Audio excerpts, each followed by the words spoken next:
Hi friends, welcome to this video, and in this video we are going to discuss depth of field. Depth of field is one of the very important aspects of photography. If you understand depth of field well, then you will be able to make very creative photos. Let me explain what depth of field is with the help of the image which is right in front of you.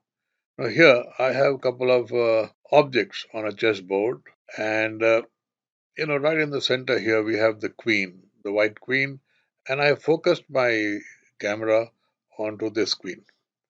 So as a result, the queen is very clear and in focus, and I'm sure you must have noticed that certain objects which are adjacent to the queen are also in focus and getting progressively blurred out as we move towards the background or we move towards the foreground. Now, here the point to understand is that when we focus at a point, there's a plane, and on that plane, near that particular point, everything will be clear. And also, there is an area right in front and right at the back which will remain in focus wherever we have focus. Beyond that, limited area, as we progress towards away from the point of focus, you will find that things will start getting out of focus. Similarly, when we move our eyes towards us, towards the foreground, as we keep on getting away from the point of focus, the objects are going to get blurred. So that is what is depth of field. Basically, the area where you focused a bit in front and a bit at the back, depending on how far you are from the object, what is the kind of lens you're using, whether it is wide angle or telephoto, and what kind of aperture are you using. Are you using a wide aperture or a narrow aperture? Based on that, your depth of field will vary. Now, having understood what depth of field is, let's try and understand this a bit more. Now, here I have two images as you can see. The first image on the left, here I used a relatively wide aperture as you can see, and therefore the background is out of focus whereas the main subject is in focus. Thereby, our attention is straight away going on to the subject which is in focus. This is a nice way of isolating a subject in your photo and drawing the attention of the viewer. When we see the right photograph, I used a narrow aperture, thereby getting a larger depth of field. So, right from the foreground to the background, these bottles, this jar, everything is in focus. And therefore, your eyes do wander looking for the main subject. Now, in the first case, we should call this as achieving a shallow depth of field. In the next case, we have achieved a larger depth of field, and that is why everything here is sharp. Let's understand this further with another example. Now, friends, here I have three situations. The camera is placed equidistant from our subject. The subject is the family. As you can see, father, mother, and two kids, they're all standing behind each other. They're not side by side. Point to note. They are standing one after the other with a reasonable gap between them. Let's assume that. So if we have a wide aperture of let's say f2.0 or even less, we will get a very shallow depth of field. Thereby, in that family photograph, only the man will be coming out in focus, others are going to be out of focus. Now, if we narrow down our aperture a bit, that is, get it down to f4.0, you will notice that now we have increased the depth of field. So both father and mother are in focus, whereas kids are still out of focus. Now, if we narrow down the aperture further, let's say to f8.0, then you will find that the complete family is now in focus because the depth of field has enlarged. Right. Now, here are two more aspects I would like to explain to you. First is the type of lens.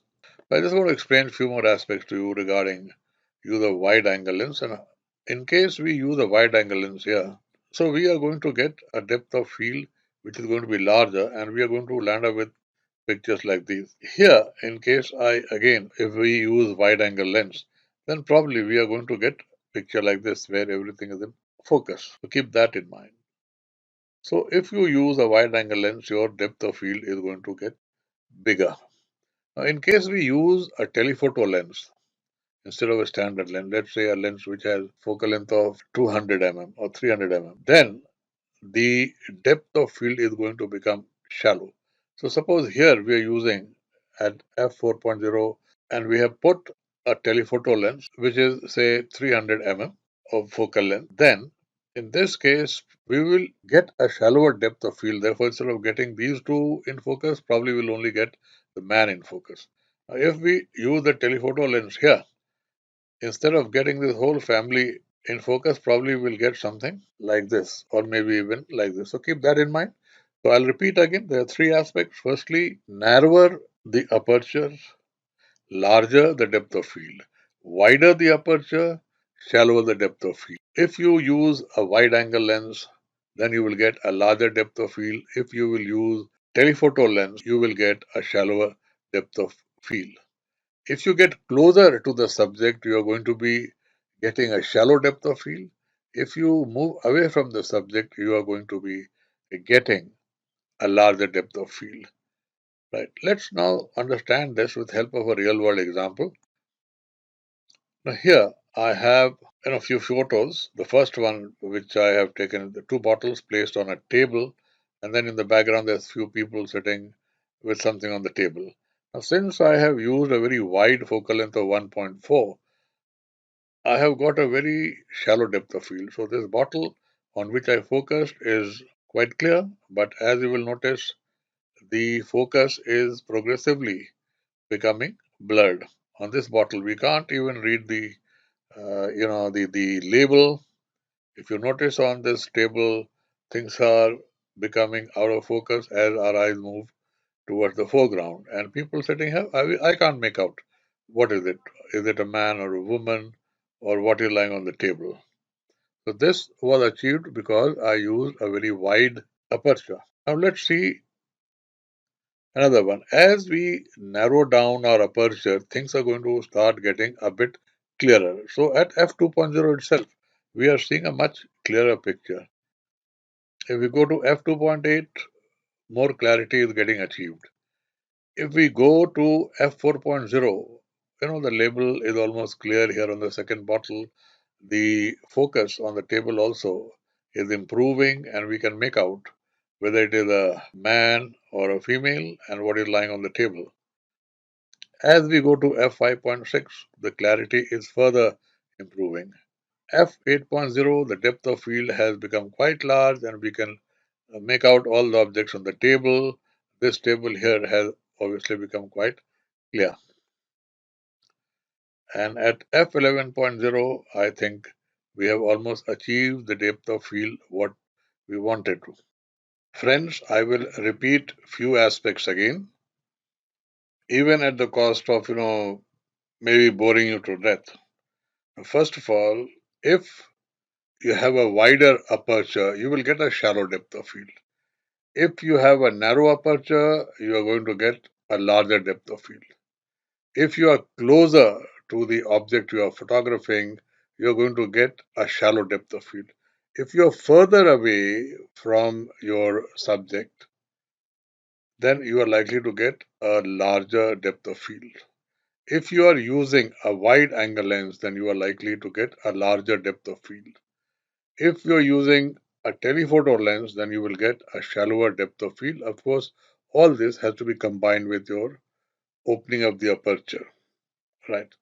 Having said so, now let me just explain to you this aspect and the use of shallow or larger depth of field in a real world example. Now here I have four photographs as you can see. Top left corner, I have my granddaughter. Lovely photograph, I think. Very expressive. I've managed to isolate her from the background because I used a very wide aperture, thereby getting a very shallow depth of field, and therefore, except for her, everything else has become blurred and smooth. Shallow depth of field would be very beneficial when you are taking close up portraits. Being very close to the object, which helped me in getting a shallow depth of field. At the same time, my aperture was quite wide. So you can see the background is very smooth, and thereby the flower is looking much better. Now, this same concept can be used when you are taking a photo of a bird or taking a photo of a butterfly in a garden. Now, suppose if I would not have used a wider aperture and I would have used a narrow aperture, then the background would have been quite clear, and that would have made the photograph look very cluttered. We would not be able to appreciate the main subject as we are doing it now. Let me now show you when we should be using narrow aperture. Now here I have four photographs again. If you see the photograph on the left top, you will notice that right from where probably I'm standing to the background, everything is sharp and clear. Now this kind of photograph you're taking in case of architecture or a street view, probably you will require to use narrow aperture. Here on the right side, I wanted that this fairy should be in focus. At the same time, the sky line in the background should also be quite clear, and therefore I used an aperture of f11.0. You need to also use a narrow aperture when you are photographing landscape like these, because you want normally the foreground and the background to be quite clear. When you are taking an environmental photograph like this one, here this is my daughter with a dog, I wanted to also capture the place where we were in during our hike. So I had used a narrow aperture to be able to take this photograph, and this gives us a sense of place. Right, friends. So in this video, I've explained to you in a layman's language what depth of field is, how you can achieve a shallow depth of field, and how you can achieve a larger depth of field, and how you can use it in real world scenarios. So that's it for this video. Thanks for listening. Take care and happy learning.